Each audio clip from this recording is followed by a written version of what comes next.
This is a very exciting book. This is Grandma Carla back with Hudson Taylor, deep in the heart of China.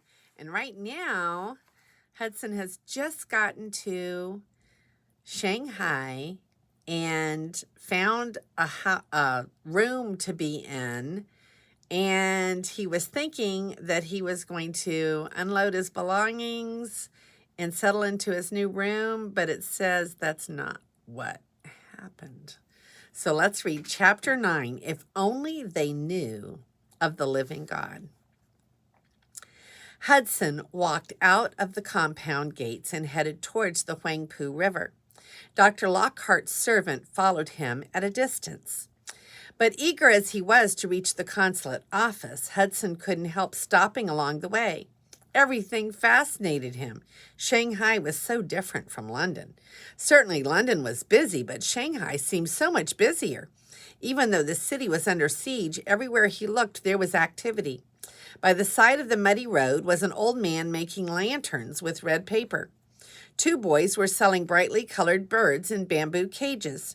Another man was selling oval-shaped green fruit, unlike anything Hudson had ever seen before.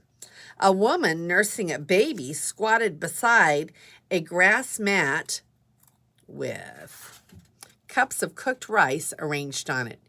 Anyone who wasn't selling something seemed to be carrying something. As at the dock the day before, men were weaving in and out of the crowd, balancing bamboo poles across their shoulders. One man scurried by with live roosters tied by their feet dangling from his pole. Another man had embroidered silk pillows tied to his. Young men also went by pushing wheelbarrows loaded with huge clay pots filled with water. Everywhere there was the sound of people talking, laughing, and bartering. The air was also filled with interesting smells. The smell of food cooking in large woks over open fires, of live pigs and chickens and ducks, of the fragrant incense sold by merchants, and of the open sewers that ran alongside the street. The smells hung in the air, at times making Hudson want to breathe deeply to savor them, and at other times causing him to gag. As he walked along, he wondered how he could describe the scene in his next letter to Amelia. The only thing he could think to compare it with was their visit to the great exhibition in London 2 years ago. But how orderly that had been compared to this. Every few yards he stopped to examine something for sale or to peer through a gate. But he was also eager to get the letter of credit from the Chinese Evangelization Society, along with his instructions on where and how to proceed in setting up the mission in Shanghai. He thought the first thing they would want him to do would be to find somewhere permanent to live while he prepared to go into the heart of China. The British consulate loomed in front of him once again. He climbed the steps to the consulate and entered, glancing behind at Dr. Lockhart's servant, who was waiting on the bottom step. How nice it felt to be able to read all of the signs and charts and to know he spoke the same language as every other person in the room. There was a line at the mail counter, and Hudson found himself waiting behind a woman in a long hoop dress that pinched her at the waist. Her dress would have been perfectly normal in London, but in Shanghai it looked strangely out of place and impractical for the crowded, muddy streets. Finally, it was Hudson's turn to collect his mail. He said his name clearly and held out his hands, ready for the pile of letters. The clerk handed him only one letter. Hudson immediately recognized the handwriting on the envelope as his mother's. He waited for more letters, but instead of handing him more letters, the clerk said to him, 2 shillings, please. There is insufficient postage on this letter. You owe the difference. Hudson reached into his jacket pocket and handed 2 shillings to the clerk, who entered the amount in a ledger and stamped paid beside it. Still, Hudson waited patiently for more letters. The clerk looked puzzled. That's it, sir, he said, before addressing the man standing in the line behind him. Hudson moved away from the mail counter with the words, "That's it, sir," ringing in his ears. That wasn't it. There was only one letter. The Burdens had told him a mail steamer came from England every month. They were much faster in making the trip from England than a sailing ship from like the Dumfries. So how could it be that there was only one letter? And it wasn't from the Chinese Evangelization Society. Where was their letter of credit? He needed that letter and he needed it now. What did they expect him to do in China with no money and no instructions on how to proceed? A second thought flashed through his mind. How do I keep the fact that I received no letter of credit from the other missionaries? After only one night in the London Missionary Society compound, Hudson could sense that the other missionaries thought the Chinese Evangelization Society was a joke. What would they think if they found out the society had left him without money or instructions on what they wanted him to do? Hudson was still stunned as he left the British consulate and headed to the docks. The fog had cleared, and the sight of the Dumfries sailing up the river cheered him up. It had been only a day, but it seemed like such a long time since he had seen Captain Morris. The Dumfries docked amid much yelling and arm-waving. As soon as the pilot disembarked, Hudson was allowed aboard. Captain Morris was glad to see him and gave him a hearty handshake. Then he ordered the crew to lower Hudson's baggage onto the dock. Hudson was grateful that Dr. Lockhart had sent along his servant with instructions to help him get his belongings back to the compound. There was no way he could have made himself understood to the laborers, or coolies, as they were called, who hung around the dock. Dr. Lockhart's servant quickly hired 7 coolies to transport Hudson's belongings to the compound. They busily tied his things to ropes, then suspended them from bamboo poles. The first coolie had Hudson's harmonium dangling on one end of his pole, balanced by several bundles of books on the other. 2 of the other coolies had looped a rope through the handles of his sea chest and carried it suspended on a bamboo pole between them. The chest bounced up and down as they walked. Hudson led the procession of coolies through the streets back to the compound. As they moved along, they blended in with the clatter of activity going on around them. It took Hudson only an afternoon to unpack his belongings and arrange them in his room. Unfortunately, his spare pair of shoes had been drenched on the voyage, probably when the hatch cover gave way during the storm in the Irish Sea, and so he had to discard them. He also had to discard a pile of his Bible study notes. Several ink bottles had broken and doused the pages in black ink so that they could not be read. As he unpacked, he had plenty of time to think about what he should do next. He read his mother's letter over and over, hoping it would somehow give him an answer, but it didn't. By Sunday afternoon, he was getting restless. No new mail streamers had arrived, and he was not sleeping well. The crash of cannonballs hitting their target was keeping him awake at night. So it was with great relief when Alexander Wiley, the London Missionary Society printer, offered to take Hudson on a tour of the old walled city. The old city was surrounded on 3 sides by 50,000 troops from the Imperial Army. On the 4th side lay the international settlement. As they walked through the busy streets of the international settlement towards the old city, Alexander Wiley explained that because of the Treaty of Nanking, the Imperial Army had no power over the international settlement. They couldn't surround it or harm it in any way. The situation greatly frustrated the army because some foreigners, hoping to see them defeated, were helping the red turbans inside the big old city. They were supplying them with food, armaments, and anything else that they might need to give them an edge over the imperial troops. With the rebels and the residents of the old Shanghai receiving supplies and information about troop movements from foreigners, the siege could go on indefinitely. So naturally, the Imperial Army resented interfering foreigners. As they stopped under the shade of a flowering plum tree for a rest, Hudson asked Alexander Wiley how the missionaries felt about the siege. Wiley told him that the situation was a problem for the missionaries. Missionaries tended to know the various Chinese dialects better than any other foreigners, and so were constantly being asked to spy for both sides. Some did, while others acted as official translators. It was impossible not to be moved by the plight of starving people inside the old city. Yet everyone knew that giving them aid only kept the war going longer. There were no easy answers to the situation for the missionaries living in the international settlement. The two men made their way along the edge of a canal that led up to the walled city. The south gate was closed, so they began walking around the outside of the wall. 2 minutes later, they saw a ladder that had been hung over the wall. "After you," said Alexander Wiley, gesturing for Hudson to climb the ladder. Hudson grasped the bamboo and rope ladder with both hands and began to climb. At the top, he gazed down at the scene on the other side of the wall. As far as he could see, there were houses with their roofs either missing or damaged or with gaping holes in their walls. Some houses had simply been reduced to piles of charred wood and crumbled brick. Even the dirt streets had holes blown in them.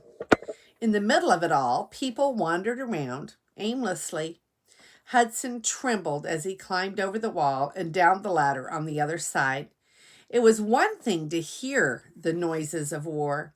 It was quite another thing to see its destruction. Alexander Wiley followed closely behind. The scene did not seem to bother him. Hudson supposed today seemed no more desperate to him than any other day. Together they began walking in the direction of the Buddhist temple. Along the way, Wiley and Hudson gave out tracts. As they did so, Hudson prayed silently that they would be read before they were burned as fuel or wadded together to fill a hole in a wall. Alexander Wiley stopped often to talk with people, and Hudson envied the way he was able to slip from English to Chinese and back again. Eventually, they reached the Buddhist temple, where a yellow-robed priest greeted them. Inside the temple, Hudson could see men and women burning incense and praying to a large stone statue of Buddha. Hudson watched intently. In all his life, he had never seen anything other than a Christian church. And what struck him as he viewed the scene was not how different a Buddhist temple was from a Christian church, but the sincerity with which the worshipers worshipped a stone statue. If only they knew the living God, he thought. Still thinking about the Buddhist worshippers, Hudson followed Alexander Wiley to the north gate. As they got nearer to the gate, they could hear shouting and screaming. Some kind of fight was in progress. Wiley put his hand out and stopped Hudson. It would be dangerous to go any closer to the fighting, he explained. But even if they did not go closer to the fighting, the results of the fighting were paraded right past them as maimed and dead bodies were dragged away. It was a relief to Hudson when they finally approached a London Missionary Society chapel and heard singing. They slipped quietly into the back of the chapel, where Dr. Medhurst had just begun to preach a sermon. Hudson concentrated hard on Dr. Medhurst's Chinese. It was so hard to pick out individual words as the sounds flowed together in what sounded more like singing than speaking. He looked around the chapel. One of its walls had a hole blown in it by a cannonball, and a pile of smashed chairs lay beside the hole. After the service, the men talked with Dr. Medhurst, who agreed to meet them at the north gate in half an hour. Dr. Medhurst had some errands to run, and Alexander Wiley wanted to show Hudson some back streets near the chapel. They had walked a quarter of a mile when a group of yelling men with red turbans came into view. As they got closer, Hudson could see that they were pushing a small cannon. From the satisfied look on their faces, he guessed they had just captured it from the Imperial Army. Behind them were 5 men, kicking and screaming, being dragged by their queues. It was plain from the uniforms they wore that they were Imperial Army soldiers. As soon as they saw Hudson and Alexander Wiley, they grabbed at their clothes. One of them got hold of Hudson's trousers, but a red turban roughly jerked him away. Hudson did not need to understand their words to know they were begging for help. The pleading look in their eyes said it all. The 2 missionaries stood helpless as the group rounded a corner and disappeared from sight. There was nothing they could do for the men in the face of such a mob. Hudson asked Alexander Wiley what would happen to them. Wiley explained that they were captured soldiers on their way to be beheaded. He told Hudson that it was the most feared death a Chinese person could face, because they believed that if a person entered the afterlife without a head, he would have to live an eternity without one. That was why it was so hard to get a Chinese person to agree to an amputation, he added. Hudson was still trying to put the picture of the pleading man out of his mind when they found a trail of fresh blood right where they had agreed to meet Dr. Medhurst. Fearing the worst, they followed the trail back to the international settlement. Thankfully, Dr. Medhurst was unhurt, but he had quite a story to tell. While waiting for Hudson and Alexander Wiley, he had begun talking with 2 coolies. He heard cannon fire and so decided it would be best to walk on alone. He had walked about 10 feet when a cannonball whistled overhead and landed right where he had been standing. The 2 coolies had their ankles smashed. Blood flowed from their legs as they were hurried to the hospital, explaining the trail of blood. The only hope of survival for either coolie was to amputate his legs, which they had both refused. All that could be done now was to make them comfortable as they awaited certain death. The missionaries arrived back at the London Missionary Society compound, and Hudson went to his room, sobered by all he had seen. How different it all was from Sunday afternoons in England. He had prepared himself for many things in coming to China, but not for being in the middle of a war.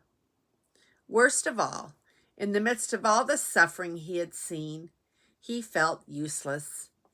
Inside the old city, men and women and children were praying at shrines to their ancestors and stone idols, while he had the knowledge of the true and living God who could really answer their prayers.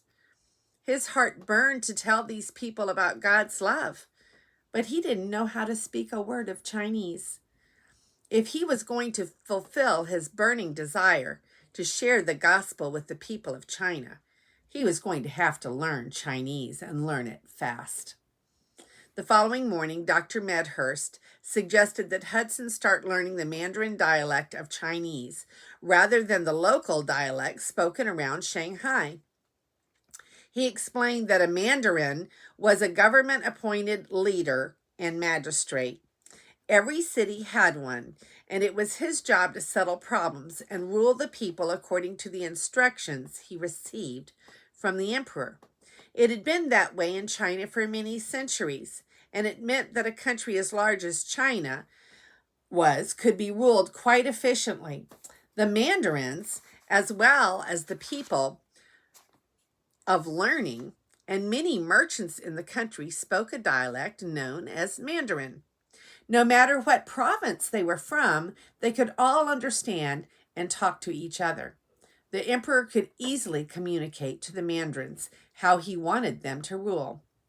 Hudson could see the wisdom of Dr. Medhurst's suggestion. By learning the Mandarin dialect, he would be able to communicate with people wherever he went, even deep in the heart of China. Dr. Medhurst arranged for a tutor to teach Hudson Mandarin. So each morning the tutor and Hudson spent several hours studying the dialect. Hudson proved to be a fast learner, and much to everyone's surprise, it wasn't long before he was going to the market on his own and bartering in Mandarin with the merchants over the price of his purchases. Dr. Medhurst could see a lot of promise in Hudson as a doctor, and since it seemed to him that the Chinese Evangelization Society had no real plans for him, he invited Hudson to continue his medical studies at the London Missionary Society Hospital. Hudson accepted the invitation, and soon his days were divided between learning the Mandarin dialect and caring for patients at the hospital. He was busy, yes, but still not fulfilled. He was in China, but only on the coastal plain. He wanted to be moving inland, but first he needed money and instructions from the Chinese Evangelization Society. Why was it taking them so long? That is the end of chapter 9. My, what an introduction to China Hudson Taylor had. This is Grandma Carla, and I love you.